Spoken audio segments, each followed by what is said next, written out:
The lake house. It wasn't just a structure, wood and stone. It was woven into the very fabric of my being. Every knot in the pine floors held a memory. Every rustle of leaves outside the window whispered stories of my grandmother, Alara. This lake house would be perfect for Genevieve, Dad announced, his voice too casual, too light. It was a tactic I knew well, a prelude to some act of monumental selfishness. Disguised as a gift, I almost choked on my water. Genevieve! His Genevieve. A woman I'd tolerated, barely. For the 3 years she'd been glued to his side, since Mom died. 30 years younger, with a smile that never quite reached her eyes. Genevieve had already claimed so much. My dad's attention, his time, his peace. But this was different. In fact, he continued, oblivious to the tightening in my chest, I've already transferred it to her name. She deserves a nice summer home. The words hit like a physical blow. My hand tightened around my fork, the metal digging into my palm. My grandmother's legacy, my legacy given away like some trinket. Years of practice kept my voice even.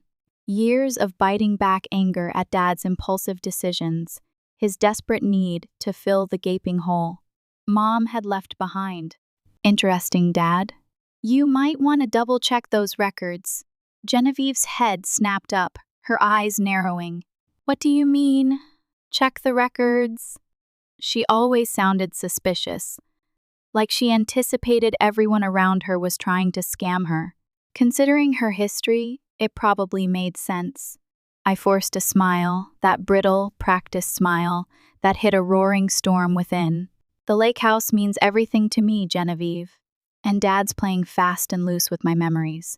I reached for my phone, pulling up the email I'd received just that morning, the one that had sparked a flicker of hope in the darkness that had enveloped me. Because, as of 8 a.m. this morning, it's been placed in an irrevocable trust. My voice was calm, but I could feel the tremor of fury vibrating just beneath the surface. Grandma always said I should look into estate planning. I guess I know why. My father's face, usually so eager to please Genevieve, darkened with a confusion that quickly turned to a flicker of anger. What are you talking about? The deed was clear. The property passed to you, and I have power of attorney. I handled the transfer myself. Did you, Dad? I kept my voice dangerously soft. Maybe you should look at the original will again. The one filed with Grandma's lawyer, Mr. Sullivan, not the copy you had in your office. 6 months ago, Mr. Sullivan had called me. A quiet, reserved man, but with a steel backbone I'd come to appreciate. Your father's been asking questions about the lake house, Olivia. Questions that make me think he's planning something. Something that goes against your grandmother's wishes. That's when I learned about Alara's final gift, not just the lake house itself, but the shield she'd built around it. The trust. A failsafe that would activate if anyone, even Dad, tried to wrest control of the property from me without proper authorization. My grandmother, it seemed, had known her son better than he knew himself. This is ridiculous, Genevieve snapped, her perfect manicure tapping a furious rhythm against her wineglass. James, tell her this is ridiculous. But Dad was frozen, his gaze fixed on the images on my phone. The trust documents, stark and undeniable. His face was draining of color, his eyes widening in horror. The implications of the trust were clear. Any attempt to transfer the property without my explicit consent would trigger immediate legal repercussions. You can't do this, he stammered, his voice hoarse. I'm your father. And, to be clear, the house was as much mine as it was yours. I rose slowly from my chair, my voice barely a whisper, and it's been mine longer. My hand found the back of my chair, gripping it. And Grandma trusted me. She left it to me for a reason. Did you really think she wouldn't protect it? Genevieve shot to her feet, her chair scraping against the polished floor. You ungrateful little. Careful, I interrupted, my voice hardening. The trust has very specific provisions about harassment or interference. Mr. Sullivan is quite thorough in his documentation. The silence that followed was deafening. Dad looked like he'd aged a decade in the span of 10 seconds. Genevieve's composure had crumbled. Her mask of sweet innocence shattered. "The renovation plans," she whispered, more to herself than to us. "The contractors are starting next week." I took a slow, deliberate sip of my water, letting the tension stretch. "You'll need to cancel those. Any modifications to the property require written authorization from the trust administrator." "That would be me." My father opened his mouth, probably to try another angle to plead or bargain, but I raised my hand, silencing him. "There's more. The trust includes detailed records of every attempt to access or transfer the property over the past 6 months, including some interesting conversations with real estate agents about potential buyers." I had their full attention now. Genevieve's face had gone from red to pale white in seconds. Dad seemed to shrink in his seat, his shoulders slumping. "You've been trying to sell it?" I asked, although I already knew the answer. "Mr. Sullivan's investigation had been meticulous. We were just exploring options," Genevieve stammered, her voice losing its usual confident edge. "For the future, you know? Property values in that area are rising." "Rising," I finished for her, my voice laced with contempt. "Yes, I know. That's why the trust includes a provision preventing any sale without unanimous agreement from all beneficiaries. And since I'm the only beneficiary, the implications hung heavy in the air. Not only had their attempt to transfer the property failed, but their broader plans to cash in on my grandmother's legacy were now impossible." My father finally found his voice, a broken, desperate sound. "You don't understand, Olivia. Genevieve and we had plans. The sale would have given us the capital too." "To what, Dad?" "Fund another of Genevieve's business ventures." The words dripped with sarcasm. "Like the boutique that mysteriously closed after 6 months? Or maybe the yoga studio that never actually opened?" Genevieve's face flushed crimson. "How dare you? James, are you going to let her talk to me like this?" But Dad was staring at the trust documents, reality finally sinking in. He'd lost not just the lake house, but the potential windfall they'd been counting on. I stood up, gathering my things. "The trust administrator, that's me, will be conducting a property inspection next weekend. I'll need you to remove any personal items you've left there. After that, the security codes will be changed. You can't just..." Genevieve sputtered. "I can, and I will. Grandma made sure of that. She saw this coming, you know. She told Mr. Sullivan that you would try something like this eventually. That's why she set up the trust the way she did." I walked to the door, then turned back, wanting to twist the knife just a bit more. "Oh, and Dad? You might want to check your email. Mr. Sullivan sent over some interesting documentation about your use of power of attorney. He thinks there might be some irregularities worth discussing." The look on their faces as I left a mixture of fury, fear, and dawning comprehension was something I'd remember for a long time. This wasn't about revenge. It was about protecting what was mine, what my grandmother had entrusted to me. As I drove home that evening, the memories of the lake house flooded back, a bittersweet tide washing over me. Summers spent helping Alara tend her garden, her calloused hands gently guiding mine. Evenings spent on the dock, watching the sun bleed across the water, listening to her stories of the past, of family, of resilience. She taught me more than just how to care for plants. She taught me how to stand up for myself, how to protect what mattered. "Sometimes, Olivia," she'd told me, her voice raspy but strong, "the best defense is being prepared. People will always try to take what isn't theirs, but they can only succeed if you let them." She'd been right, as always. And now, thanks to her foresight, the lake house would stay exactly where it belonged, in the hands of someone who truly appreciated its value. My phone buzzed with a text from Mr. Sullivan. "Everything go as planned?" I smiled, typing back a quick response. Exactly as Grandma would have wanted. The lake house was safe, and with it, all the memories, all the promises it held. Sometimes, the best victories are the ones you plan for long before the battle begins. The fallout from the dinner revelation was swift and brutal. I woke the next morning to a barrage of angry texts from Genevieve, each one more venomous than the last. Then came the pleading voicemails from my father, his voice laced with guilt and regret. Finally, there were the confused inquiries from family friends who'd apparently been promised use of the lake house for their summer vacations. Genevieve, it seemed, had been quite generous with my property. I forwarded each message to Mr. Sullivan, adding to his ever-growing file of their increasingly erratic behavior. "They're getting desperate," he noted during our morning call. "Your father just tried to schedule an emergency meeting with me, claimed there must be some mistake in the trust documents." "Was there?" I asked, although I already knew the answer. "Your grandmother didn't make mistakes, Olivia. Especially not when it came to protecting what mattered to her." Later that afternoon, I drove out to the lake house. I needed to see it, to feel it, to reassure myself that it was still there, still mine. The air itself felt lighter, cleaner, now that I knew Genevieve and my dad couldn't touch it. As I pulled up the familiar gravel driveway, my heart sank. The garden, Alara's pride and joy, was partially destroyed. The earth was churned up, weeds scattered everywhere. Construction materials were piled haphazardly near the dock, and a dumpster overflowed with what looked like original fixtures from the house, charming light fixtures, vintage doorknobs, and the original blue kitchen sink. I felt a surge of rage, a white-hot fury that threatened to consume me. This wasn't just about the house, it was about disrespect, about obliterating the memory of a woman who'd loved this place with every fiber of her being.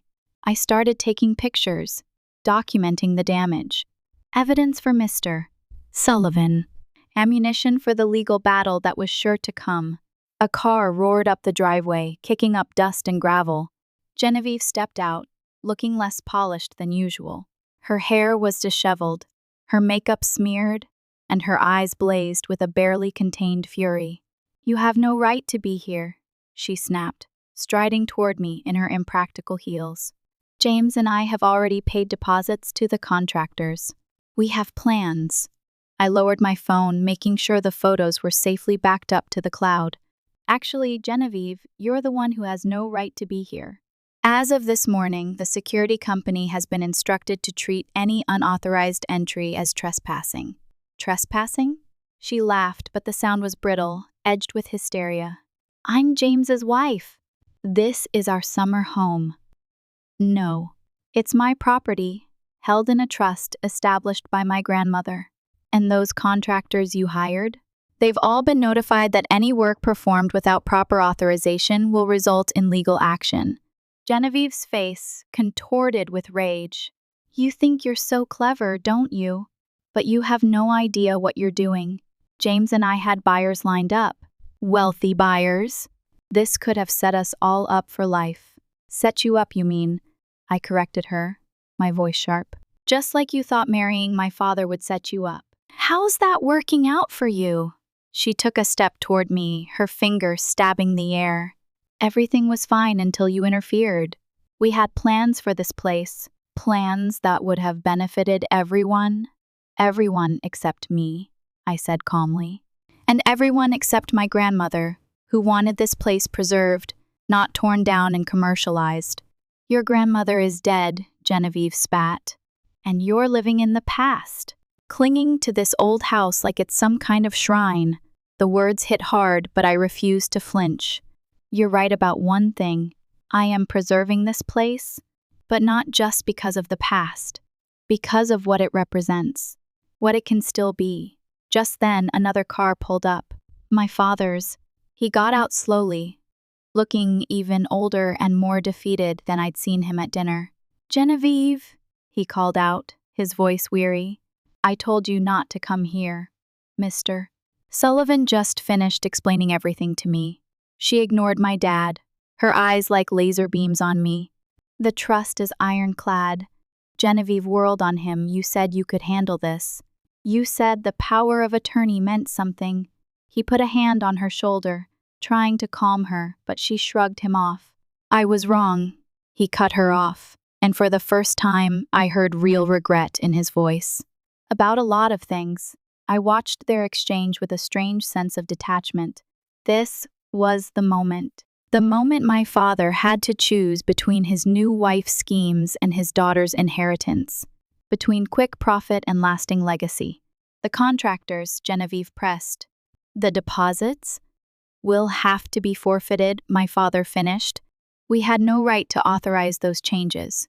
The trust makes that very clear. Genevieve's face went through a series of rapid-fire emotions: anger, disbelief, calculation, and finally, a cold, dead fury. Without another word, she stormed back to her car and peeled out of the driveway, leaving my father and me standing in the dust she stirred up. "I'm sorry," he said finally, looking at the half-destroyed garden. "Your grandmother. She loved this place so much." "She did," I agreed, my voice softer now. "And she trusted me to protect it. Not just the house, Dad, but everything it stands for. The memories, the history, the future she imagined for it." He nodded slowly. "I forgot that somewhere along the way. Got caught up in Genevieve's vision of luxury renovations and profitable flips. Your mother would have been so disappointed in me." The mention of my mother gone now for 5 years hung heavy in the air between us. She had loved this place too, had supported my grandmother's decision to leave it to me. "It's not too late," I said finally. "The garden can be replanted. The fixtures in that dumpster can be salvaged. It'll take work, but it's worth saving. Just like your grandmother always said," he finished, a flicker of something like hope in his eyes. I looked at him, really looked at him, and saw past the mistakes and the poor choices to the father I remembered from my childhood. The one who used to help me build sandcastles on the lake's beach, who taught me to fish off the old dock. "You're welcome to help with the restoration," I offered, my voice gentler. "If you want to." His eyes met mine, hopeful but hesitant. "Even after everything? The trust exists to protect the property," I said carefully. "But it doesn't have to keep out family. Real family, Dad. People who understand what this place means." He looked around at the garden, the house, the lake sparkling beyond.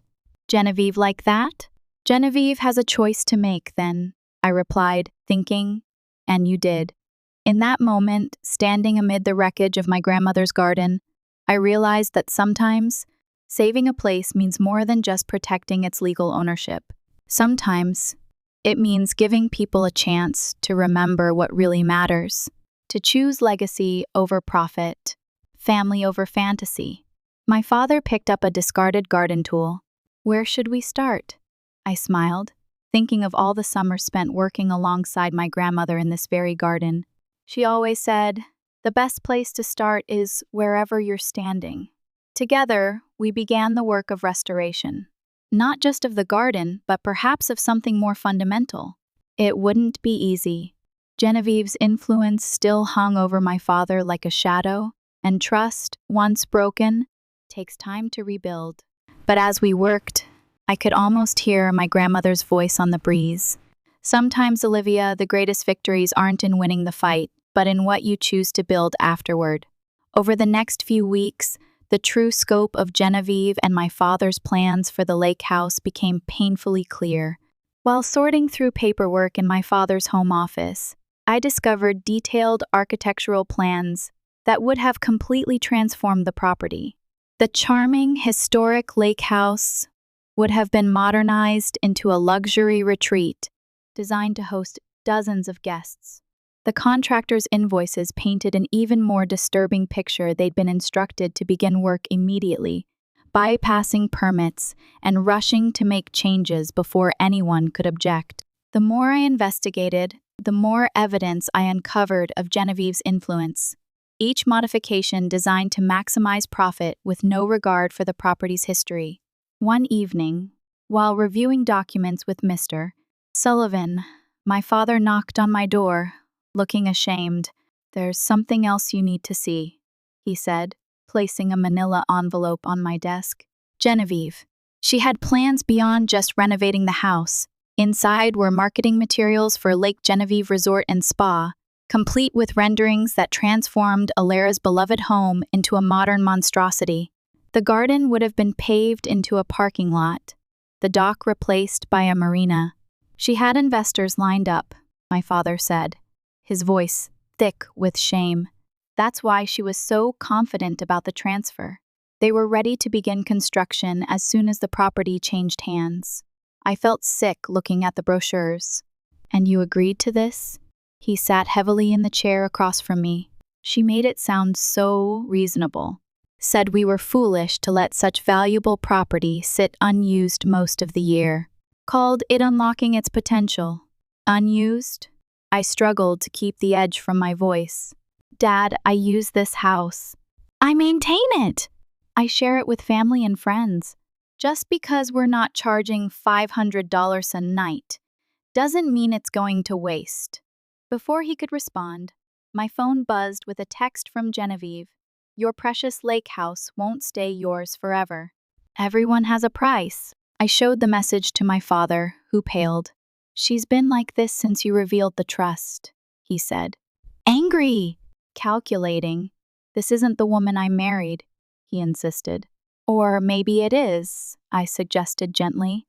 Maybe this is exactly who she's always been, and you're just finally seeing it. The next day, Mr. Sullivan revealed something that confirmed my darkest suspicions. Victoria was a serial predator. His investigation had uncovered a pattern of similar schemes in Victoria's past. Failed resort developments, property flips that left investors bankrupt, businesses that collapsed mysteriously. She's done this before, he explained, his voice grim. Finds wealthy older men, gains their trust, then uses their assets and connections for her real estate ventures. When things go south, she moves on. I thought about sharing this with my father, but decided against it. He was fragile and defeated. Instead, I focused on healing what could be healed. The garden slowly came back to life. My father spending weekends with me, replanting what had been destroyed. We worked in silence, united by a single goal. One Saturday morning, as we were clearing debris from the flower beds, Victoria made her final move. She arrived in a sleek black SUV, accompanied by two men in expensive suits. These gentlemen represent my investors, she announced, striding across the lawn. They're prepared to make you a generous offer for the property. I straightened up, garden tools in hand. The property is not for sale. At any price. The taller of the two men stepped forward, extending a business card. Perhaps we could discuss this inside. Our offer might surprise you. No, I said firmly. The trust specifically prohibits any sale. It's non-negotiable. Victoria's facade cracked. You sentimental fool. Do you have any idea how much money you're throwing away? All for some old woman's garden. My father, who'd been quietly working nearby, finally spoke. That old woman was my mother, Genevieve.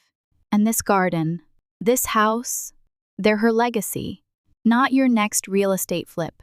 Victoria stared at him, startled by his defiance. James, be reasonable. Think about our future. I am, he replied, standing to face her. And I'm starting to think our futures are heading in different directions. The investors, sensing the shift, backed toward their car. Victoria watched them go, her plans unraveling. This isn't over, she hissed. Actually, it is, I said, pulling out my phone. Mr. Sullivan has been thorough in documenting your history of real estate fraud.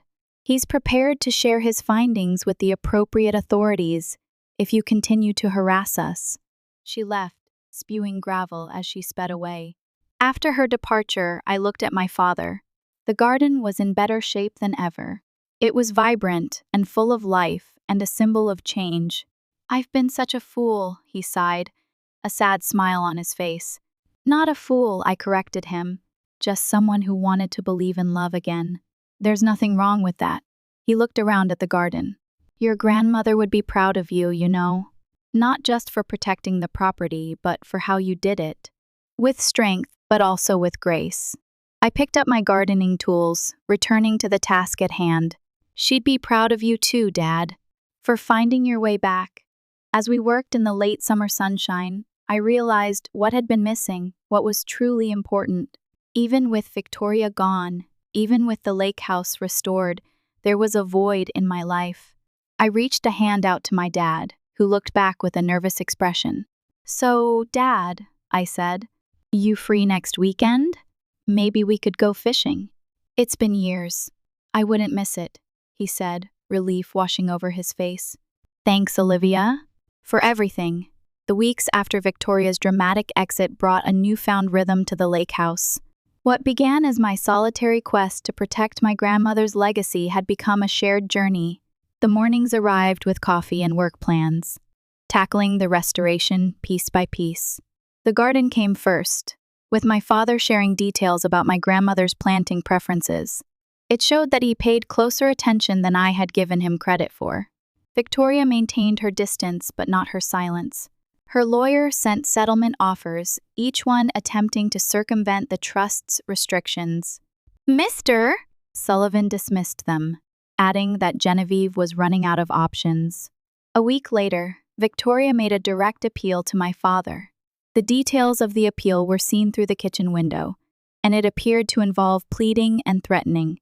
My father, however, seemed resolute, shaking his head repeatedly. "She wanted me to contest the trust," he said without preamble, returning to the house. "Said if I claimed your grandmother wasn't of sound mind when she created it, we might have a chance to invalidate it." A chill went down my spine despite the warmth of the summer. "And," I told her it was over. He looked worn out from the conversation. "I filed for divorce." I didn't expect such a turn of events. My only goal was to keep the lake house safe. "Dad, I never—" "This isn't your fault, Olivia," he interrupted. "Victoria and I, what we had wasn't real. Not on her side, anyway. I was just a means to an end. Access to properties, connections she could exploit. Mr. Sullivan found evidence of her past schemes," I admitted. "I didn't tell you because I thought it would hurt too much.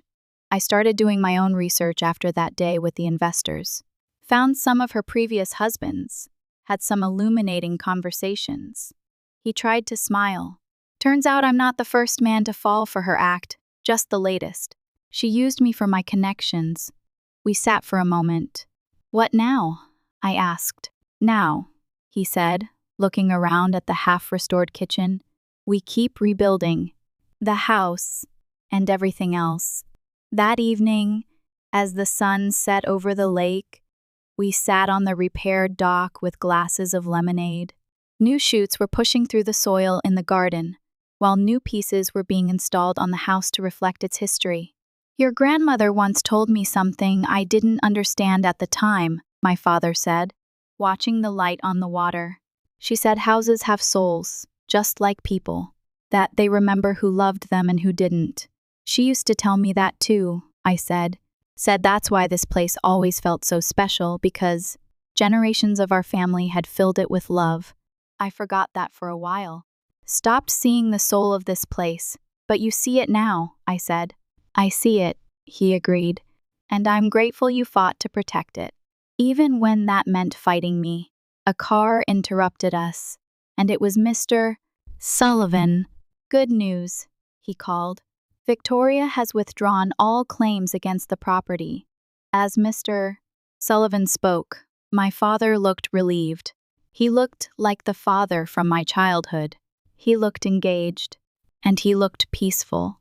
The lake house was safe, and more importantly, he had reconnected with his daughter. In her foresight, Alara had protected a property and an opportunity for healing, truth, and reconciliation. I had unexpectedly recovered something I thought was lost forever. My father. "Mr. Sullivan completed the paperwork, a satisfied smile gracing his face. "The trust stands unchallenged. You're free and clear, Olivia." I thanked him, and he returned to his car, leaving my father and me alone once more in the fading light. "Well," Dad said, taking a deep breath, that's that, I guess." He sounded a little lost, a little uncertain about what came next. I knew that the divorce would be difficult, painful. He'd have to face the wreckage of a marriage built on lies and manipulation. But I also knew that he was strong, resilient. He'd weathered storms before. Not quite, I said, a playful glint in my eyes. There's still a lot of work to be done on the house, and the garden needs constant tending.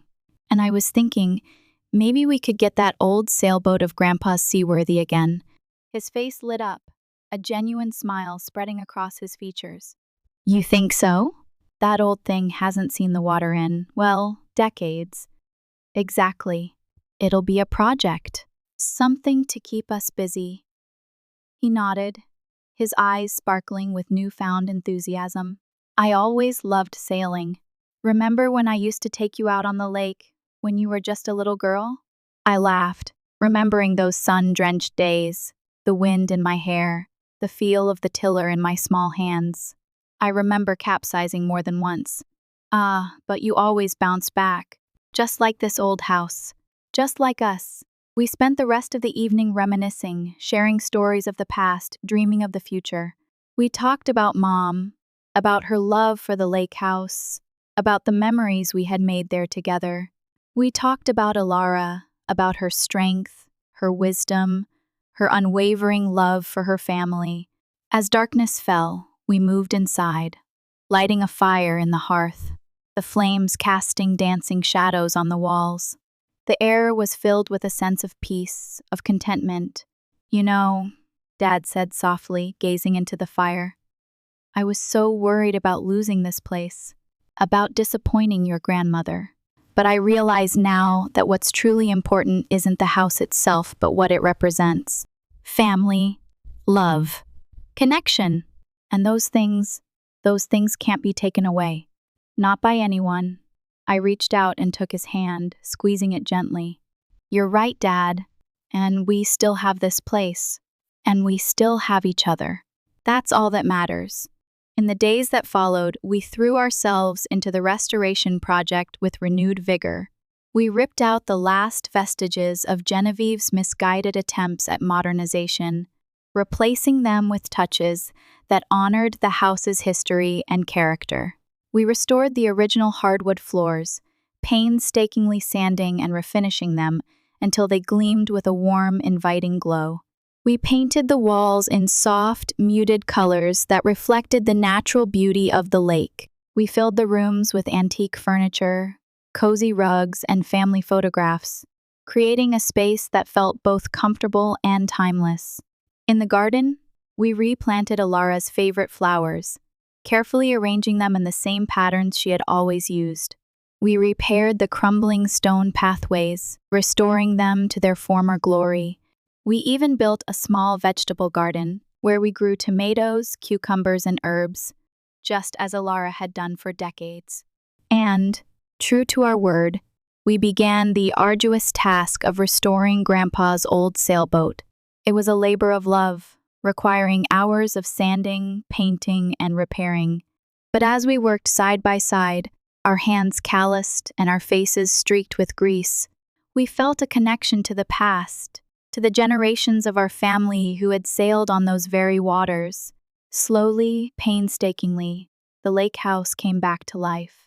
It became a sanctuary, a place of healing, a place of connection. It was a place where my father and I could rebuild our relationship, brick by brick, memory by memory. One sunny afternoon, as we were putting the finishing touches on the sailboat, I received a phone call from an unknown number. I hesitated for a moment before answering. Hello, Olivia? The voice was familiar, but hesitant, uncertain. Yes? It's Genevieve. I felt a jolt of surprise. I hadn't heard from her since she'd stormed off in a fury weeks ago. What do you want, Genevieve? I asked, my voice cool and wary. There was a long pause. I wanted to apologize. I didn't say anything, waiting for her to continue. I know I did some terrible things. I was blinded by greed, by ambition. I wanted so much, and I thought that the lake house could give it to me. Her voice trembled, and I could hear a hint of vulnerability in it. I was wrong, she continued. The lake house isn't about money. It's about something much more important. Something I didn't understand. I still didn't say anything, but I listened intently. I also wanted to apologize to your father. I hurt him. I used him, and I'm truly sorry for that. There was another long pause. I'm seeing a therapist, trying to figure out why I am the way I am. I finally spoke, my voice softening slightly. I appreciate the apology, Genevieve. It takes courage to admit when you've made a mistake. Thank you, she said, her voice barely a whisper. I hope that someday you can forgive me. Maybe, I said. Maybe someday, but it'll take time, I understand, she said. Goodbye, Olivia. Goodbye, Genevieve. I hung up the phone, feeling a strange mixture of emotions. Relief, perhaps. A flicker of pity. And maybe, just maybe, a seed of forgiveness. I turned back to the sailboat, where my father was waiting patiently, a questioning look on his face. Who was that? He asked. Genevieve, I said. She apologized. His eyebrows rose in surprise. She did? Well, I'll be. He trailed off, shaking his head in disbelief. What do you think? I asked. Do you forgive her? He thought for a moment, gazing out at the lake. I don't know. Maybe. It's not really up to me, is it? It's between her and God. All I know is that I'm glad it's over. I'm glad we can move on. He smiled. A genuine, heartfelt smile. Ready to finish this boat? I smiled back, feeling a sense of peace settle over me. Ready when you are, Dad. Together we finished the work on the sailboat, hoisting the sails, tightening the rigging, and preparing it for its maiden voyage. A few days later, we launched it into the lake, the white sails billowing in the wind. We sailed for hours, the sun warm on our faces, the water sparkling beneath the hull. We laughed, we talked, we shared stories, and we simply enjoyed each other's company. As the sun began to set, painting the sky in hues of orange and purple, we steered the sailboat back to the dock, our hearts full of gratitude. The lake house stood silhouetted against the twilight sky, a beacon of hope, a symbol of resilience, a testament to the enduring power of family and love. It was more than just a house. It was a home, and it was finally, truly ours. Years passed. The lake house remained a sanctuary, a place where my father and I could escape the pressures of everyday life, reconnect with each other, and cherish the memories of the past. We continued to tend the garden, planting new flowers each spring, harvesting vegetables each summer, and preserving the fruits of our labor each fall. We sailed the old sailboat on the lake, feeling the wind in our hair and the spray of the waves on our faces. We hosted family gatherings, welcoming relatives from far and wide to share in the beauty and tranquility of the lake house. My father found love again, a kind, gentle woman who appreciated his quiet strength and his unwavering love for his family. They married in a small ceremony in the garden, surrounded by the people who mattered most to them. Genevieve, to my surprise, occasionally sent a card on holidays, each one bearing a simple message of goodwill. I never responded, but I appreciated the gesture nonetheless. One day, I received a letter from Mr. Sullivan, informing me that he was retiring and closing his law practice. He thanked me for my trust and wished me well. In the envelope, I found a small handwritten note. Your grandmother would be proud of you, Olivia. You protected her legacy, and in doing so, you protected something much more important, your family.